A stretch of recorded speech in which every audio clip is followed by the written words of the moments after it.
Masih seputar strategi pembukaan catur King's Gambit atau Gambit Raja, dan jebakan-jebakan yang bisa kita mainkan. Langsung saja kita ke posisi ciri khas dari King's Gambit. Setelah pion pukul pion atau King's Gambit diterima, lanjut gajah ke C4, dan menteri hitam akan maju menyerang raja. Kita geser raja ke F1, dan gajah hitam maju mendukung serangan menteri mengancam skakmat. Lanjut kita tutup dengan pion ke D4. Setelah gajah mundur, kita usir menteri dengan kuda ke F3.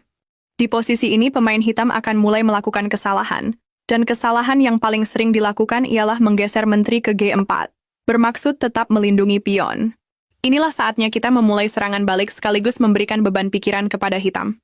Kita korbankan gajah dengan pukul pion F7, skak. Jika pengorbanannya diterima dengan raja pukul gajah, maka kuda sudah siap sedia memberikan kejutan, skak steer. Atau jika pengorbanannya ditolak dengan raja bergeser ke F8, lanjut kita majukan pion mengancam menteri. Dan menteri hitam cuma bisa kabur ke G3. Selanjutnya kita keluarkan kuda ke C3. Dan raja hitam tanpa pikir panjang pukul gajah. Lanjut kita kejar menteri dengan kuda ke E2. Dan menteri hitam cuma bisa kabur ke G6. Inilah akhir pelarian dari menteri hitam. Skak steer. Cara memainkan strategi pembukaan catur King's Gambit atau Gambit Raja dan jebakan-jebakan yang bisa kita mainkan. Ciri khas pembukaan King's Gambit atau Gambit Raja ini yaitu pion E4. Pion E5, dan pion F4.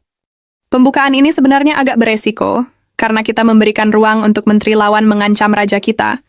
Tetapi jika kita tahu apa yang harus dilakukan, ini akan membuat lawan dengan mudah jatuh ke dalam jebakan, dan kita bisa melakukan serangan balik yang sangat mematikan.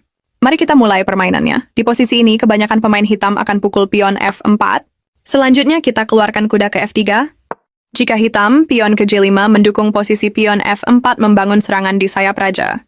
Kita keluarkan gajah ke C4. Di posisi ini biasanya hitam akan meneruskan pion ke G4 mengancam kuda. Kita berikan saja kuda dengan rokade pendek. Setelah pion pukul kuda, kita pukul pion dengan menteri. Menteri hitam keluar untuk melindungi pion F4. Kita majukan pion mengancam menteri. Jika menteri pukul pion, kita berikan kejutan sekaligus beban pikiran kepada hitam dengan gajah pukul pion F7. Setelah raja pukul gajah, kita tambah beban pikirannya dengan pion ke D4 mengancam menteri. Jika menteri pukul pion dan skak, kita tutup dengan gajah.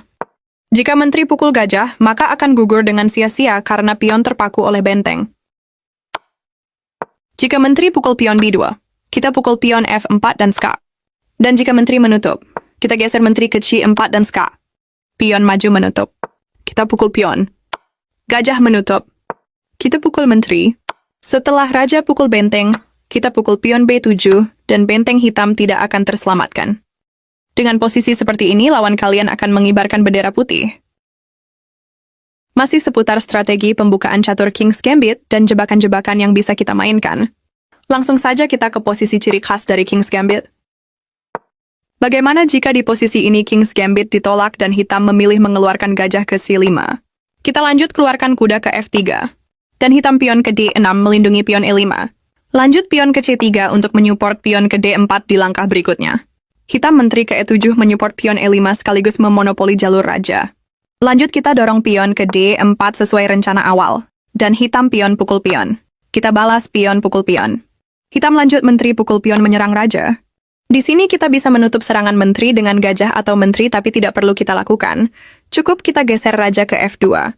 Dan hitam akan memundurkan gajahnya. Disinilah kita mulai serangan balik dengan gajah ke B5. Skak. Dan hitam punya banyak pilihan langkah untuk menutup serangan gajah kita. Bisa dengan pion, kuda, atau gajah. Tapi semuanya akan sama saja karena tujuan kita adalah skak steer dengan benteng. Jika hitam menyadari ancamannya, hitam akan lebih memilih menggeser rajanya. Bisa ke D8 atau ke F8, tapi akan sama saja. Kita lanjut dengan benteng menyerang menteri sesuai rencana awal. Setelah menteri kabur mencari tempat yang aman untuk menyelamatkan diri, disinilah kita buat hitam gigit jari dengan benteng ke E8. Skakmat.